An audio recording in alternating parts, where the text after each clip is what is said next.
Óiganme, al comienzo del programa les planteé la posibilidad de que habláramos de meditar en el trabajo. Sí. Si se puede hacer eso, de meditar en el trabajo, y cómo eh, aliviar el estrés laboral. Ujú. Cómo meditar en el trabajo puede prevenir y aliviar el estrés laboral. Pues vamos a hablar del tema y nos acompaña Lina Parada, que es psicóloga clínica, escritora, conferencista y consultora de bienestar en organizaciones. Nos puede hablar de cómo meditar también en el trabajo. Bienvenida, Lina, gracias por acompañarnos. Juan Manuel, muy buenos días para ti, para André, para las Andreas, para Mm. Kelly, para Cristian. Encantada de estar con ustedes. Bueno, cuando hablamos de meditar en el trabajo y la posibilidad de prevenir y aliviar el estrés laboral, no sobra siempre recordar de qué hablamos cuando hablamos de estrés laboral. ¿Cómo sabemos que tenemos estrés laboral? Bueno, ahí hay una condición muy importante y es que hemos satanizado el estrés, Juan Manuel, y resulta que el estrés muchas veces nos imprime esa cuota de energía adicional para sacar proyectos adelante, para cosas que surgen en último minuto, para dar una respuesta inmediata. Entonces no siempre el estrés es negativo. Cuando el estrés se complica y nos complica la vida, cuando el estrés se vuelve crónico y empezamos a tener una afectación a nuestra salud física y a nuestra salud mental. Ujú. Cuando hay una sobrecarga en el trabajo, cuando hay una relación tóxica en el trabajo, cuando no hay una claridad de los roles ni lo que se está esperando que la persona haga en su lugar de trabajo, eso puede generar una condición de estrés Mm. crónico. Lina, y cuando la gente confunde los síntomas, es decir, cuando confundimos y digamos ponemos excusas. No, yo me siento cansado y no duermo y tal, pero no, debe ser porque es que hago otras actividades luego del trabajo y tal. ¿Cómo identificar específicamente que esto es a causa de esa labor que usted realiza? Los trabajos que son repetitivos, que son muy mecánicos, finalmente sí provocan un agotamiento mental. Pero cuando una persona quiere identificar si es el estrés o la relación de pareja lo que lo tiene tan Ujú. agobiado y pasando noches en vela y tragando saliva, solamente basta con que la persona se fije en la calidad de sus pensamientos. Si hay una atención sostenida sobre dejé este trabajo sin hacer, no hice el informe completo, mi jefe regresa mañana de las vacaciones y no puedo dormir por eso, pues digamos ahí hay un foco sobre el trabajo. Ujú. Pero si nos vamos a desvelar pensando en la discusión de pareja, en el conflicto familiar, en el problema de salud del hijo, pues ya el orden es la tensión o el estrés vienen del ámbito personal y no del laboral. Es donde nosotros fijamos esa atención del pensamiento. ¿Y cómo meditar sobre eso? Estando en un lugar, por ejemplo, donde hay mucha gente, o sea, ¿cómo puede uno evitar que esto se convierta en un, no sé, ataque de pánico, un ataque de ansiedad, una angustia insoportable? ¿Cómo podemos hacer en el día a día para encontrar esos espacios de autorreflexión y de parar, ¿no? Sí, de dar un paso al lado antes de que venga como esa ola gigantesca a consumir a la persona en un malestar psicológico y emocional. Eh, Allí hay un mecanismo de prevención bien importante que es el tema tan interesante que ustedes están abordando hoy y es hacer bienestar preventivo. No reparador también es bueno, pero el preventivo es muchísimo más eficiente. ¿Y eso qué significa? El espacio de la meditación, esa condición de meditar necesita un entrenamiento. Nosotros podemos comenzar haciendo ejercicios de respiración consciente. Difícilmente una persona se va a poner a meditar en medio del trabajo. Digamos, ustedes están allí en la transmisión y dicen, no, denme unos 10 minuticos que voy a arrancar aquí. Y usted ya tiene toda una parrilla y toda una programación. Eso es muy complejo. O un médico en urgencias. Lo que podemos hacer, más allá que interrumpamos esa labor que estamos haciendo, es tener dentro de nuestro cuerpo unos placebos endógenos recorriendo nuestro cuerpo. Traigan a su cabeza la imagen de esos budistas, de esas personas que están dedicadas a la vida contemplativa por allá en el Tíbet. Esas personas se ven sosegadas y tranquilas. Entonces, ¿qué es lo que ocurre con estas personas?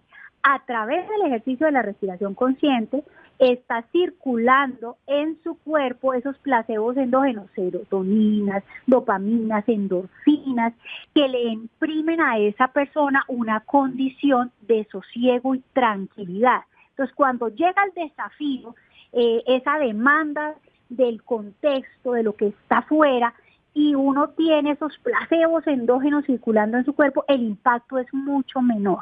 Entonces, si bien es cierto, respirar profundamente cuando las cosas se ponen complejas, y como decían las abuelitas, contar hasta 10 y respirar profundamente, también es muy importante prever las tensiones y los desafíos de la vida cotidiana y tener en nosotros esos neurotransmisores, esas hormonas que nos ayudan a mantener la serenidad. Porque una persona que se cuida mantiene la calma, que es un mantra que yo le enseño a los ejecutivos, a los perfiles, digamos, altos que manejan tanta tensión. Les digo, yo me cuido y elijo la calma. Repítase usted eso todos los días, en todo momento, acompáñalo con unas respiraciones profundas y no lo va a desbordar ese desafío que parecía incontrolable en otro momento del día. Ahora, Lina, cuando hablamos de meditación, concretamente ¿de qué hablamos? Porque seguramente muchos oyentes oyen la palabra, pero no saben en la práctica cómo lo hacen o cómo se medita, ¿verdad? Porque hay incluso muchas expresiones de la meditación. Hasta el Papa Francisco habló de la meditación, pero hay meditación budista, hay una que se hace guiada, orientada con el mindfulness, en fin. ¿De qué estamos hablando concretamente o cuál es su propuesta o su mirada frente al tema? La meditación no es otra cosa sino un entrenamiento de la mente que nos ayuda a estar presentes y más conscientes de lo que está pasando a nuestro alrededor, pero lo que está pasando dentro de nosotros. Y nos vuelve mucho menos, nos ayuda a ser mucho menos reactivos frente a la condición del estrés. Hay muchos tipos de meditaciones, muchas escuelas de meditación. Yo me doy por bien servida que mis pacientes y en la práctica de mis hijos y cotidianamente hagamos una respiración consciente, centrar nuestros pensamientos solamente en el ejercicio de la respiración consciente ya es un desafío para la mente, porque la mente le encanta divagar. La mente, pues imagínense, tenemos alrededor de 70,000 pensamientos al día y tenemos capas de pensamiento. Entonces, cuando acallamos todos esos pensamientos, pues el ejercicio de conciencia es expansivo. Lo que debemos trabajar nosotros es hacer selectivos con la calidad de nuestros pensamientos. Entonces, no se trata de dejar la mente en blanco como algún tipo de meditación ni que uno estuviera en un proceso comatoso. Se trata de que nos fijemos solo en un pensamiento de bienestar, en una frase de bienestar, solo en el ritmo de la respiración. Inmediatamente nuestras hormonas y nuestros neurotransmisores de los que les hablé hace un momento se van a disparar y nos van a dar centro y serenidad, desde donde podemos tomar decisiones más eficientes para nuestra vida cotidiana y para los desafíos de la vida cotidiana.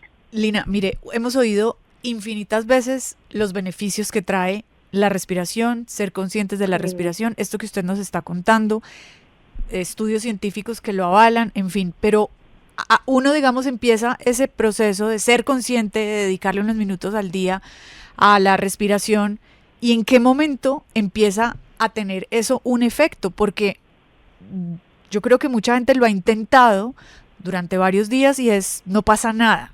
O sea, uno dice, no, yo sigo ansioso, sigo teniendo pensamientos catastróficos, sigo divagando. O sea, ¿en qué momento, cuánto tiene que pasar para que esta actividad o este hábito tenga un efecto en la salud emocional de una persona?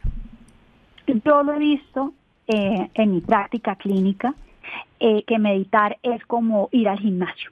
Entonces uno quisiera la semana 2 del gimnasio que ya esas piernas se vieran más tonificadas y ya los abdominales más marcados, y resulta que la meditación es un ejercicio de disciplina mental. Entonces, ¿cuánto tiempo pasa? Pienso que si podemos sostener el ejercicio de la práctica de la respiración consciente durante 5 minutos, de 3 a 5 minutos por cronómetro, como yo le digo a mis pacientes, ponga ahí que le suene el celular a los 3 minutos de estar usted respirando de manera consciente, o 5 minutos. En la semana 4 de haberlo practicado, 5 minutos en la mañana, 5 minutos en la noche, la respuesta, que muchas veces es reactiva, empieza a disminuir. ¿Por qué? Porque hay un cambio a nivel de las conexiones neuronales que se generan nuevas rutas donde la respuesta es mucho más consciente. Entonces la persona no está en modo supervivencia, sino está en un modo más receptivo a sus señales internas de bienestar. Si doy esta respuesta, eso me va a mí a sumar. Si doy esta respuesta o actúo de esta manera, eso me va a restar bienestar.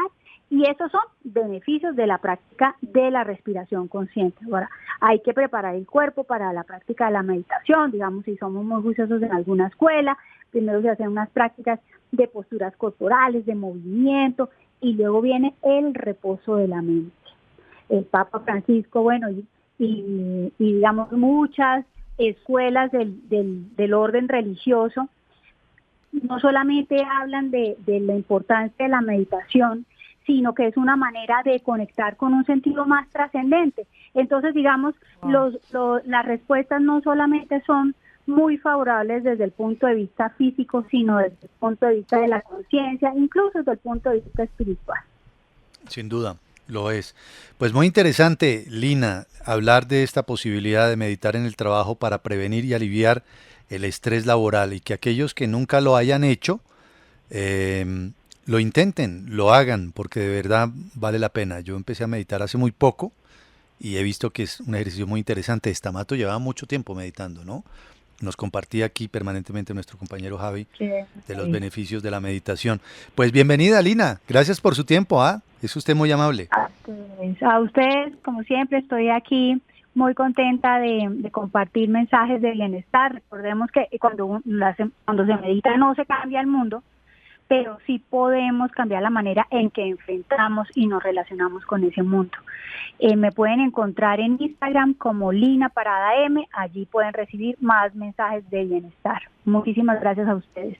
A usted, Lina Parada, que es psicóloga clínica, escritora y conferencista y consultora de bienestar. Meditar, parar, en el trabajo sí que lo necesitamos a veces, ¿no? Sí. Cuando la jornada es muy larga, cuando es muy intensa, cuando a veces se ponen complicadas las cosas, en fin. Intentarlo vale la pena, de verdad, intentarlo.